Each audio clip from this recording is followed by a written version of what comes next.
I'm really excited today to be talking to Tiago Forte because he has written a very interesting book, Building a Second Brain, which is all about how do you take smart notes, how do you organize all the information in your life, how do you think better with that. And I think this is a very useful topic. This is a conversation I've really wanted to have because my audience often asks me, like, how should I take notes and how should I do that? But I don't really see myself as much of an expert on that. I feel like I struggle often with note-taking tools and systems. So I'm very happy to be having this conversation, even for my own selfish benefit with Tiago right now. So maybe you can just kick things off. Just tell us what is the idea behind building a second brain and why do you think it's important for people? Yeah, absolutely. I'm super happy to be here, Scott. I've watched your trajectory over the past few years, and we actually share a publisher who was at she published you when she was at her previous company. But I remember calling you for a reference, and you've been a guide to me, so thank you. Yeah, so I was really on the ground floor of this book here because we both worked with Stephanie. Yeah. There's definitely all sorts of connections between our work. I mean, the one you mentioned, I for years had the same question. You take as a professional learner, a lifelong learner, someone who loves reading books and taking classes and listening to podcasts and all that stuff. I always noticed, the teacher, the instructor, the expert always says these little lines like, "Oh, take note of that. Oh, write this down. Oh, note this down and reflect on it later." Or keep a list or collect this kind of information. And every time they would say that, my ears would perk up and I would just think, say what? Like, that's the part I need help with. That taking of notes and revisiting those notes in a systematic way was just this big hole in my process to learning anything. And I never found a satisfactory solution. That's why I had to create one. It's kind of just this assumption that people know how to take notes, and I think largely we don't. Yeah. Well, I'll talk from my own experience then. So I have not in the past been the best note taker. I've been reasonably good when it's like a class and there's an exam at the end and, so you have some sort of constraint. Okay, I got to write what was covered in the lecture and review it and that kind of thing. But I mean, and I think this is really what your book shines for, is that in real life, there's no exam, right? You're just potentially any information could apply at any other point in time in the future.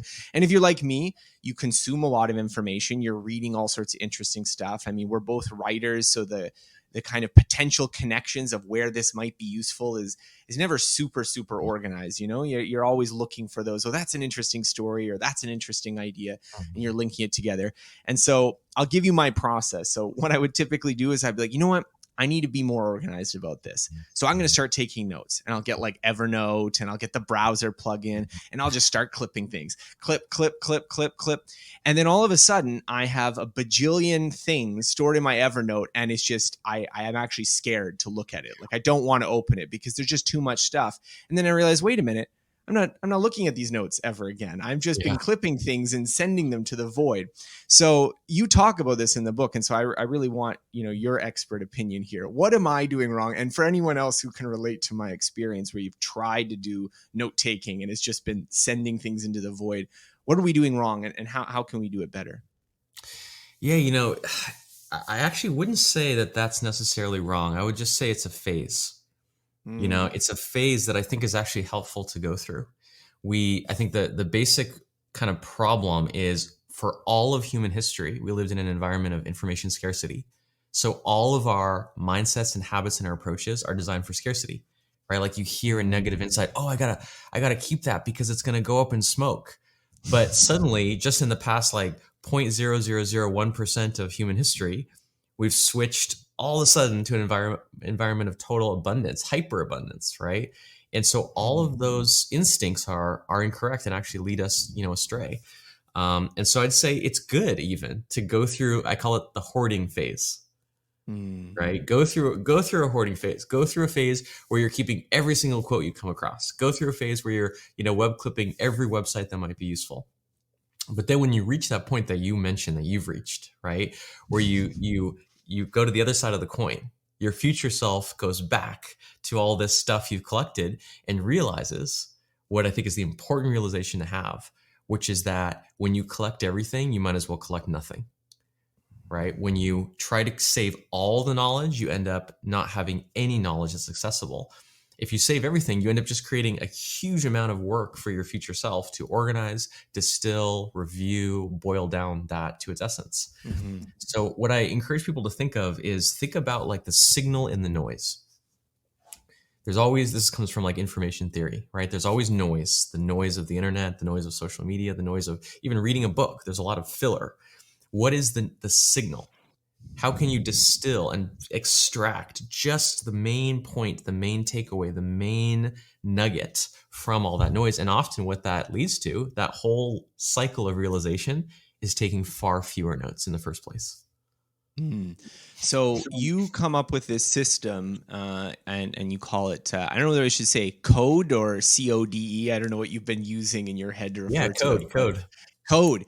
And so tell us a little bit about this, because I think this kind of captures, in a nutshell, the 4 phases that you talk about in taking proper notes. And this sort of links to what we were just talking about, that, you can get very focused on the collecting, but maybe not so much on the distilling or the expressing. So maybe in your own words, can tell me a little bit about code and how it's helped other people take better notes. Yeah, code is really my framework for the creative process. And it's funny and almost embarrassing how long it took me to arrive at that, right? Like the simplest frameworks are the ones that take you the longest to find.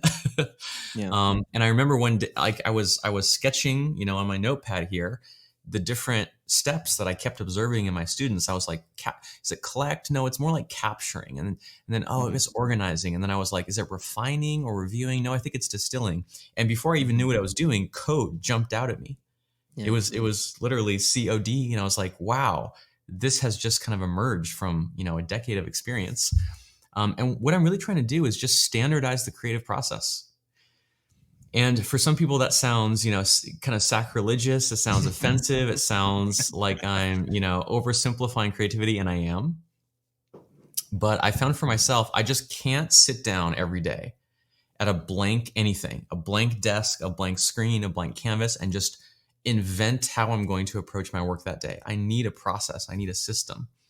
And what code does is it gives me steps, right? I can basically look at any project I'm working on and I can ask, is it time to capture more information related to this project, right? Mm-hmm. Sometimes you just don't have enough to work with. You don't have enough raw material. You just need more info.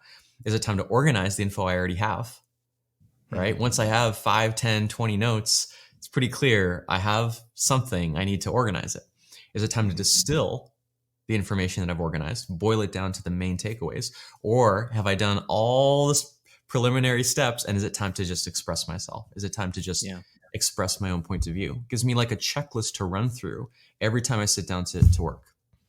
Well, so this brings me to my next question, because I've done some interviews, and one of the questions that I would sometimes get, which I wasn't always a huge fan of, which is the sort of like the how did you write this book question, because it sort of implies there's maybe not that much to say about the content of the book. You get too much into the how did you write the book. But I think it's worth asking in your case, because your book is about organizing and researching for the creative process. And having gone through that journey myself, I was very aware of this kind of finished product of like, oh yeah, there was a lot of little pieces that were assembled. Like Tiago did a good job of like pulling together, some stories, some sides, some things like this. I know that there was the 90% below the iceberg, basically, of the thinking for what actually manifested in the book here. So tell me a little bit about your process of how you went about writing the book, and in particular, how did your note-taking system fit into the research and development to like what we see today? If you have a copy of the book, if you're reading it, what is it going through? Yeah. This is essential, right? I should write a post on sometime. It'll be the most meta thing ever. How I use my second brain to write a book about second brains. And then you're going to write an article about how you wrote that article. There you go. And you just infinite regress. Yeah, infinite regress. Yeah. I have my whole content pipeline planned out for years in advance. Yeah. There's so many principles I used. In fact, it was almost funny at some points. I would get stuck. Mm-hmm. Like you do when you take on any big creative project. And then as I'm looking at my notes and my content, I would be like, oh, wait, what if I used my own advice? Maybe that would work. Yeah. And so let's see, a few things that come to mind. One is chunking. Hmm. I mean, chunking was so important. I think, and this is something I talk about in the book, people really underestimate how much what they think is a single task is really a project, right? Mm. I see people all the time. I love to look over their shoulders at their to-do list. People will write things, people will put on their to-do list, like write the manuscript for my book, like on their to-do list, as if they're just going to sit down and in 15 minutes just do that, Yeah. right? Even something like, buying new headphones. I don't know about you, but for me, buying new headphones is like a research project, right? Yeah. Like I have to research all these things. And so what I invite people to do is look at your to-do list. If there's anything that is stuck that you just can't seem to get started, you can't seem to make progress on, it's very likely that thing is not a task, it's a project. And once you Mm. realize it's a project, you have to step back and create some structure, right? You have to do what's sometimes called meta work, right? You have to think about, okay, what are the steps? What is the goal I'm trying to achieve? What are the constraints? What are some milestones I'm going to reach along the way? And I think sometimes people are embarrassed to do that for just one of their personal projects. It feels like Hmm. overdoing it. And I don't think so. So like for writing my book, you might think that's a project. It's not. It's actually like 20 to 30 separate projects, right? You know this, Yeah. right? Yeah. Like all the little pieces, in the beginning, Yeah. the whole project was just find an agent. That was a Yeah. whole thing within itself. Hmm. Conversations to have, referrals to get, Yeah. interviews to do, requirements to write down, all these things. Once that little tiny mini project was done, it was find an editor just to work with me on the proposal. Right. And again, that was a 2-3 month long project, all these little details Yeah. to track. And so step by step, I really just asked myself, what is the tiniest chunk I can bite off that is manageable and not overwhelming, that I can have some sort of win or reach some sort of milestone that is then the trigger for the next stage. Hmm. And at this point, with the book coming out, in about a month, I've probably done, like I said, 15 or 20 separate projects, and I still have 5 or 10 left. Um, Yeah. yeah, Oh yeah, I can tell you for sure that the person who thinks the book is done once they finish writing it, it goes on, it goes on. Um, no, that's great, and I mean, I think there's an idea. I don't want to read too much into you, so you can tell me whether I'm reading between the lines incorrectly here, but you see in a lot of the kind of space of advice that we sit in, I kind of, just do it. Don't do any planning. Don't do any preparation. Take action. Quit thinking about it. There is a kind of reflexive um, gut instinct that if you're sitting around making notes or doing things like this, you're doing something wrong. yeah, And I kind of reject that advice in part because of the very reason you just talked about, that when you put write book on your to-do list, there's no task there. That's not yeah, actually a task. That yeah, is a million tasks. And it's the very complexity that we deal with when we're doing difficult things that often is what overwhelms us. And I also think this is something, also worth stating, that a project like you're talking about, writing a book, has many, many sort of moving parts. Let's put it that way. That I'm a big fan of James Clear. He wrote that foreword for my book, and I really like habits and doing all that kind of thing. But I also know that in sort of the wake of that, a lot of people kind of got the idea that just doing something 15 minutes a day and it's the exact same thing was how you do complicated work. And I think, what you just said about, well, actually writing a book is like 30 projects, and each of those projects is like 30 tasks, and each of them, a lot of them maybe are only done once. Like getting the agent is done once. That's not something you do 15 minutes every day. That's a yeah, one-time thing. And so I wanted to talk to you about this because I think we are really in sync on this level of what a lot of our work in learning and note taking and organizing is about, is how do you tackle really complicated projects that don't have just a simple, you just show up every day. You have to deal with the fact that there's tons of information out there. There's lots of people you have to contact. There's many little individual steps. What do you think about that? I'm sort of putting a lot on you there, but I'm sure you have some opinions, having seen this kind of advice floating around. no, completely, completely. I'm also a huge fan of James. He's helped me a lot too on my Yeah. book writing journey. But I think it's like that quote: "The opposite of every great truth is also a great truth." Have you heard that? Yeah, yeah, yeah. It's like truths are not these single point absolutes. Usually, Hmm. when someone says a truth, it is on a spectrum, and both of the ends of the spectrum of that spectrum are true or have value, but also points in between. So I think, let's take habits, for example. Habits are, I mean, of course, insanely important, insanely Hmm. valuable, crucial to your health, your finances, your relationships, all these things. But not everything is a habit by a long shot, right? Yeah. I kind of compare it to marathons versus sprints. Some things Hmm. are marathons. It's all about staying in the race, consistent progress, right? Like your absolute speed at any given point in the marathon is not so important as long as you're moving forward, as long as Hmm. you don't collapse on the side of the road, you're running the marathon. But sprints are really what I'm interested in.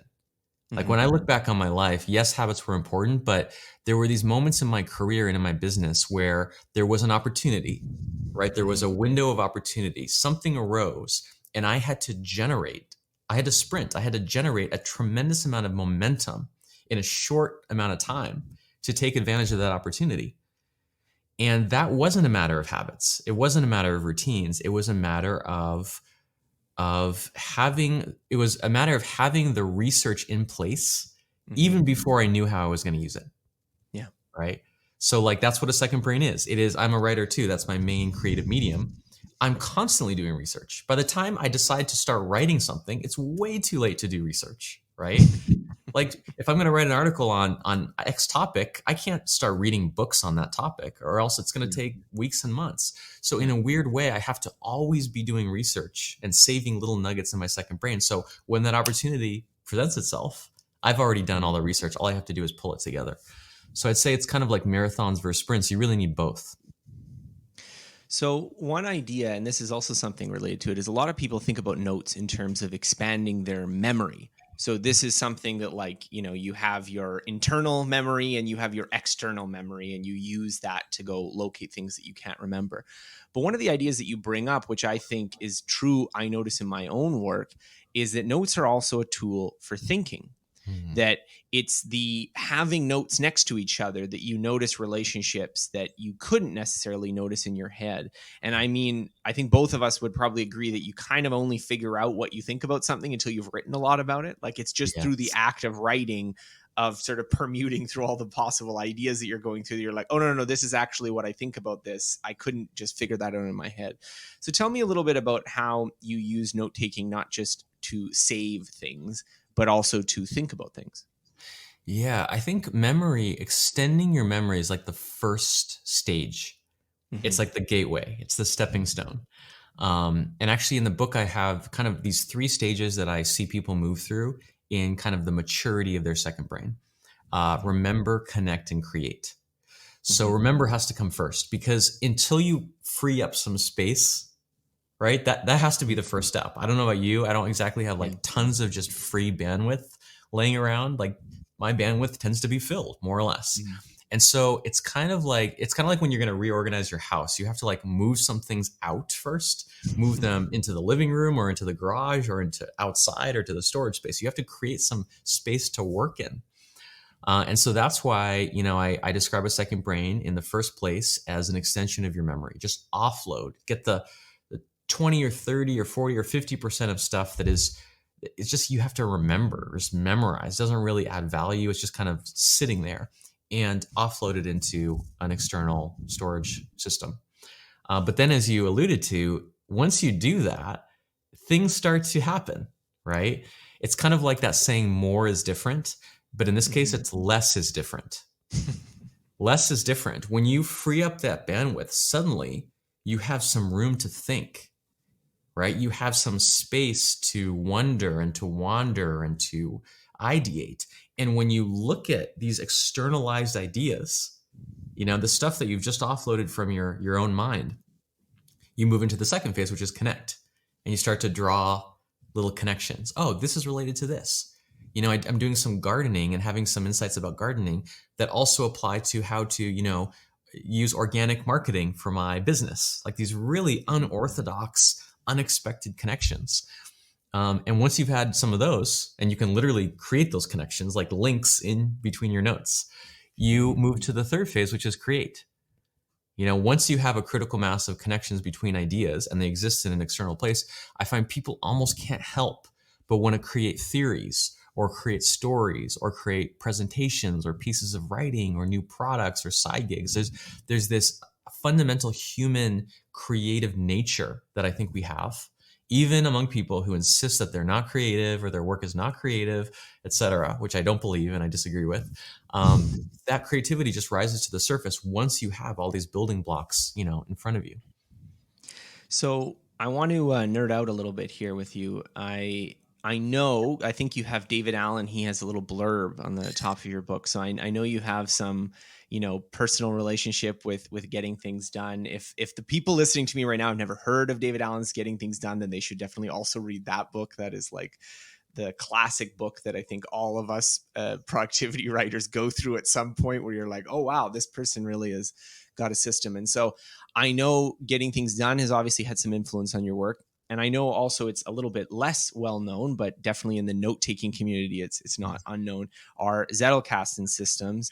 And they also have a similar role. So I wanted to talk to you a little bit, because obviously your approach kind of draws on sort of these two, let's call them traditions. What do you think are sort of the overlap, the differences between how you think about it and how they think about it? I mean, I'm not here to cause internecine fights between you and other people, but just to sort of reflect on where you see your approach and your philosophy fitting in with some of these other systems that are out there. Yeah, I think it's very closely related. It's super closely related. This is something I emphasize in the book, is the history. I'm really a fan of history. I think to understand the present and the future, you have to understand the past. And part of a second brain, by the way, is tracking your sources, tracking the lineage of your ideas. Exactly. But GTD had an enormous influence on me. That's really how I started my career, was teaching GTD. I was sort of an unauthorized provider of GTD training. And what David Allen did, in my view, was simply create a process by which a particular kind of information, which was actionable information, to-dos, tasks, could be turned from these vague, what he calls open loops, right? These vague worries, anxieties in your mind, lurking in the back of your consciousness, into clear, actionable, concrete to-dos in a system that you trusted to surface them, to track them, and to finish them. That's what GTD did. And I so appreciate that he spent decades, really exploring the implications of that and boiling it down to its absolute simplicity. I hope I have the longevity to do something similar. But when I set out to start teaching Building a Second Brain, it was really to do that same thing for all the other kinds of information. Yeah. All the non-actionable information, the notes, the reference, the lists, the quotes, the research, the highlights, everything else, right? There's only two kinds of information, actionable and non-actionable. That pretty much covers everything. Yeah. And so that's the relationship with GTD, which is super compatible. And then Zettelkasten is even more related. I mean, that's almost the modern kind of inspiration for the revival of this whole idea, which was used by this German sociologist, Niklas Luhmann, in the 20th century, mid-20th century. He used it to write articles and books and papers, and he used index cards on paper. I think one big difference that I'm making is really making the leap and committing to digital, right? Like many of the principles I teach can be applied to paper, but I think at some point, I think recently we've crossed a threshold where our devices are so ubiquitous, the software is strong enough and powerful enough and easy to use enough, connectivity is almost universal, that I'm now comfortable saying, you know what, paper is fine for some purposes, but what I'm teaching, like my recommendation, is to go all in on digital. I'd say that's the primary difference.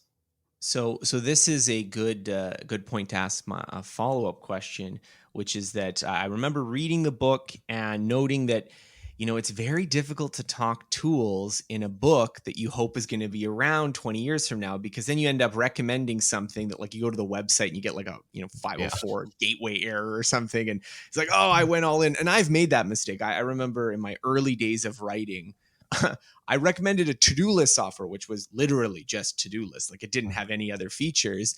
And I put it in there. It's like, well, I just use this one, right? Like, it's just as good as any. And then I'm getting emails later, people are like, oh yeah, that software doesn't exist anymore. And it's a very simple thing. Like, there's a million to-do list softwares, but you end up committing to something that the developers don't support, or something gets better after.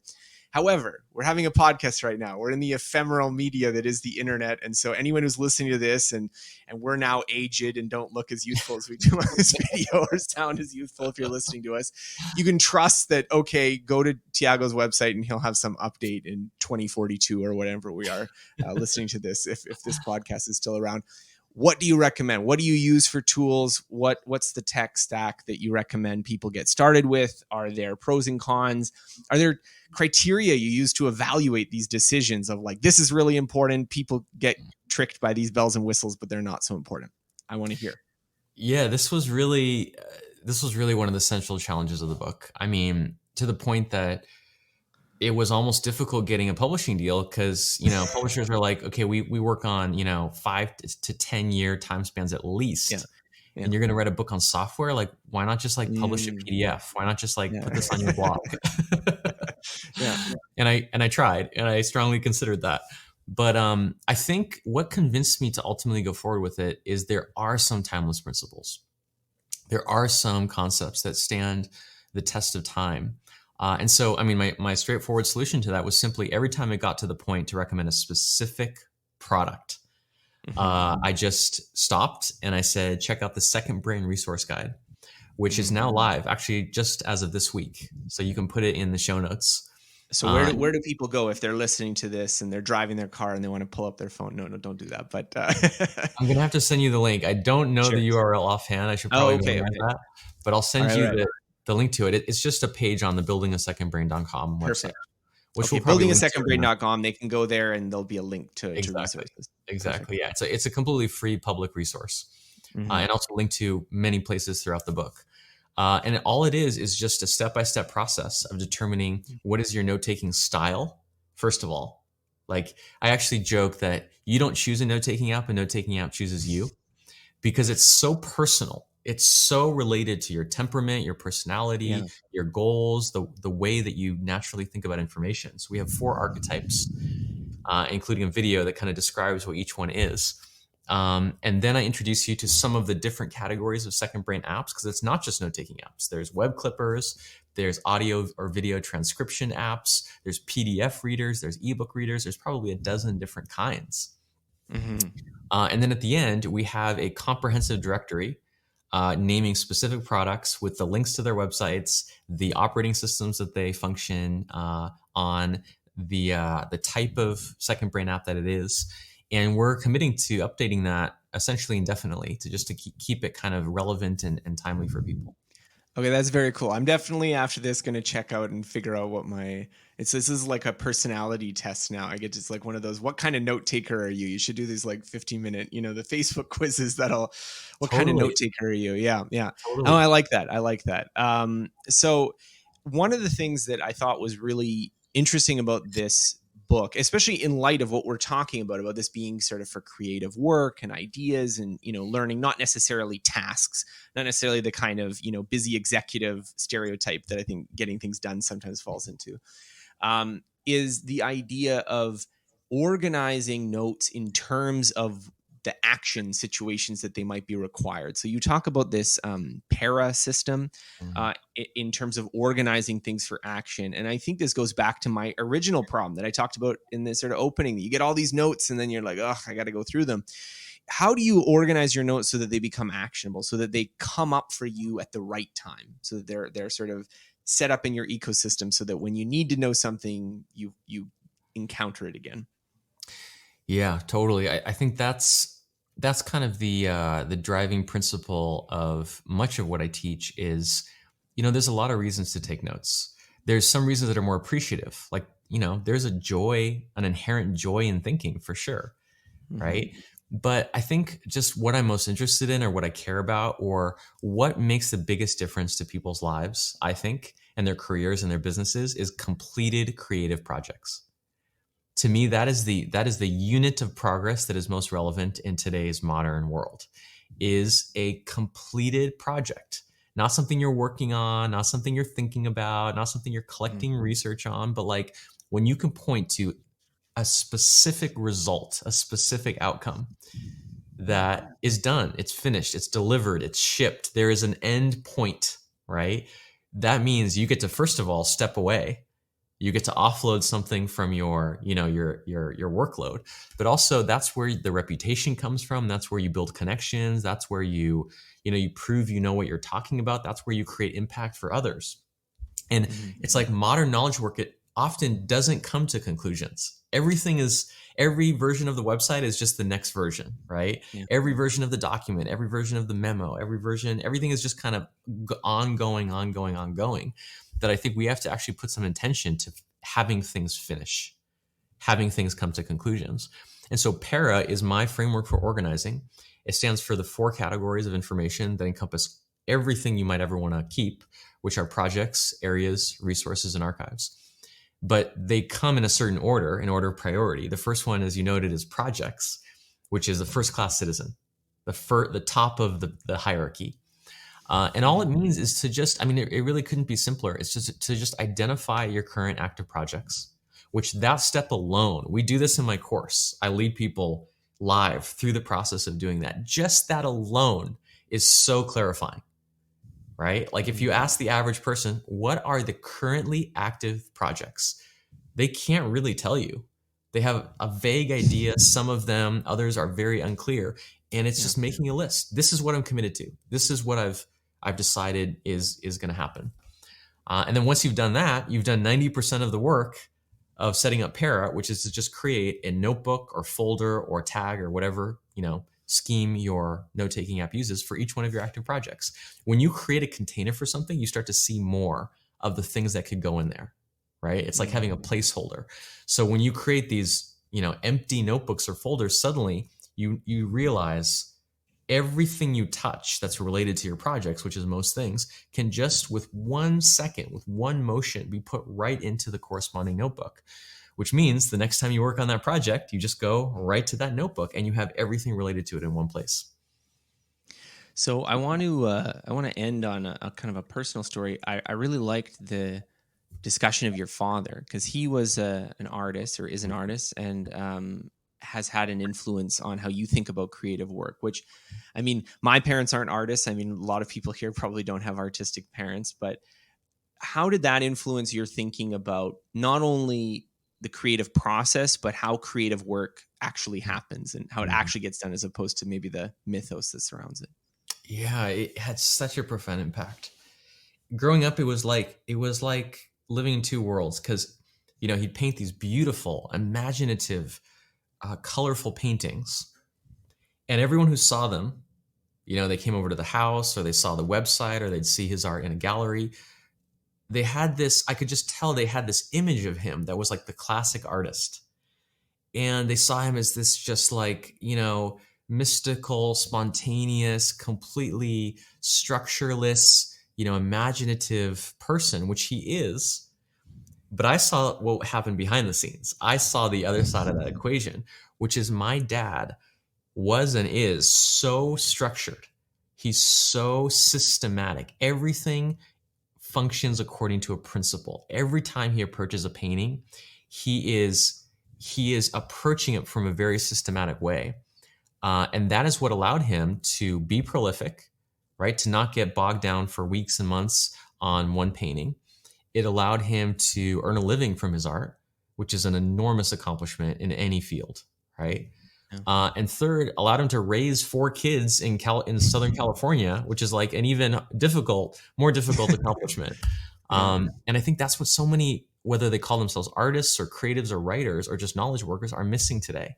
They have a gift. They have some talent. They have some good ideas.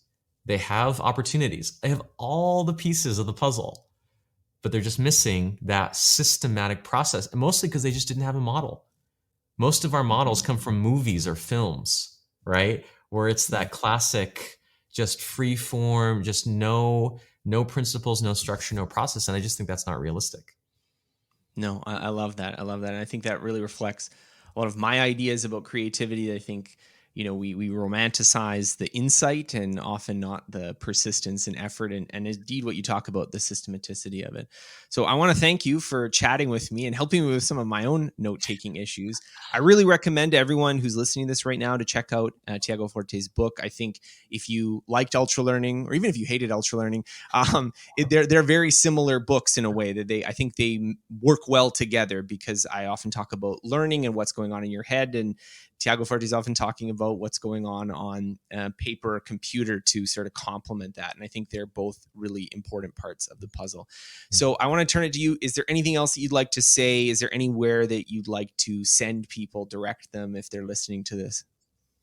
Yeah, thank you. I appreciate the opportunity. And I would echo that, note-taking is a great complement to any personal growth, personal development, or self-improvement, pursuit. Whatever you're learning, whatever that is, using all the techniques that Scott talks about in his book, it's just a place to document it. It's just your journal, your log, the companion to your personal learning. So I encourage you to check out, buildingasecondbrain.com. There you'll find links to all of our free content, to the book, to the course. It's really the central hub. And yeah, just thanks for having me on, Scott. Oh yeah, it was great chatting with you. Thanks for listening to this episode. More episodes like this can be found by searching for Scott Young Podcast on Apple Podcasts, Google Podcasts, Spotify, and on most other podcasting apps available on your smartphone. If you've enjoyed this episode, please consider rating my show, as it helps other people find out about it. More of my work can be found on my website at scotthyoung.com.